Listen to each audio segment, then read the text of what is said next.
Good morning, everybody. It is Thursday, and we're having our weekly update with Tori. We were discussing a little bit about a couple of the articles that are out there talking about how the consumers are getting a little more used to rates being where they're at, and the projection of where rates may be going. So, Tori, let's talk a little bit about that. Yeah, so I thought some interesting things that were coming out were that Fannie Mae is anticipating a gradual rise in the number of homes that are going to be listed for sale and sales transactions that are coming.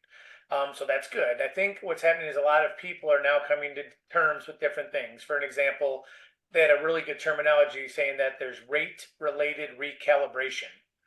What does that mean? It means that people are getting more used to they're not going to be two or three, and people are getting used to it's been in the sevens for so long that that's probably going to be it for a little bit, and just they've come to accept it more. I would say maybe 2 out of 10 people I deal with are talk about the rates being too high. The rest of them have realized that's just where they are. So as far as the buyers coming off the bench for this rate related recalibration of their how they feel about it, I thought that was a very big thing. Also, a note they made along those lines is that consumers are a lot less optimistic about the possibility of mortgage rates decreasing. Again, buyers becoming more realistic, not waiting for two. On the selling side, they are talking about that realist people becoming realistic as that as well. That the consumers are not very they're not really waiting for thinking house prices are going to drop. They realize now that they're going to keep going up, and now they're worried about missing the boat. This is more on the buyer's tip. Sorry.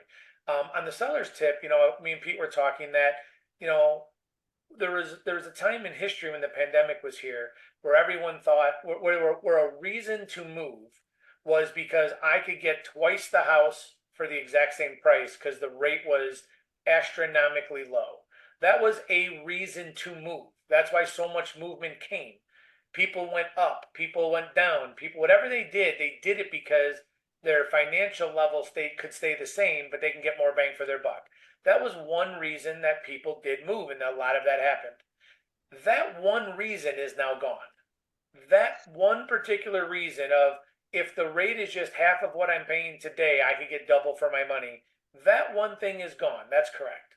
But every other reason that people sell is still in full effect. Changes to family status, more people, less people, divorces, having kids, kids moving out, having to upsize, having to downsize. None of that is changing based on the rates. That is still all happening. Relocation to a different school district is a big one. People wanting their kids in the school, they'll live in a lesser house because of a higher rate as long as their kids can go to the right school, or a proximity to work. Maybe they don't have to go into work anymore, so they can go out further to get more bang for their buck. And some people are just acquiring their first home, gaining their wealth in their first home, or investment properties gaining wealth because these houses are going up. So I think all the reasons that people sell are still there, except for that one anomaly that happened 3 years ago for a year and a half. Mhm. That's really the only reason. That's the only reason that's been taken off the table. And I think the sellers and the buyers are now coming. I got more people realizing that now than not realizing it. I think the tables turned. I think I would probably say 70% of all the people I deal with are now realistic. The other 30, they're just going to be late to the dance. But I just thought that was good watching the general people's turn and how they were viewing things. And I think they're all becoming much more realistic now. Yeah, coming to terms with the fact that it is what it is, and if you want to buy, then that's what you're going to have to do. Yep, exactly. So that's all good news. The glass is way more than half full. Anyone that was unrealistic previously for you to list their house, to buy a new one, or to go get a house, this is a good time to get back with them because, a lot of people's sentiment has changed. Good time to reach back out. Absolutely. As always, Tori, thanks for the update. Well, thanks for having us, everyone. Talk to you.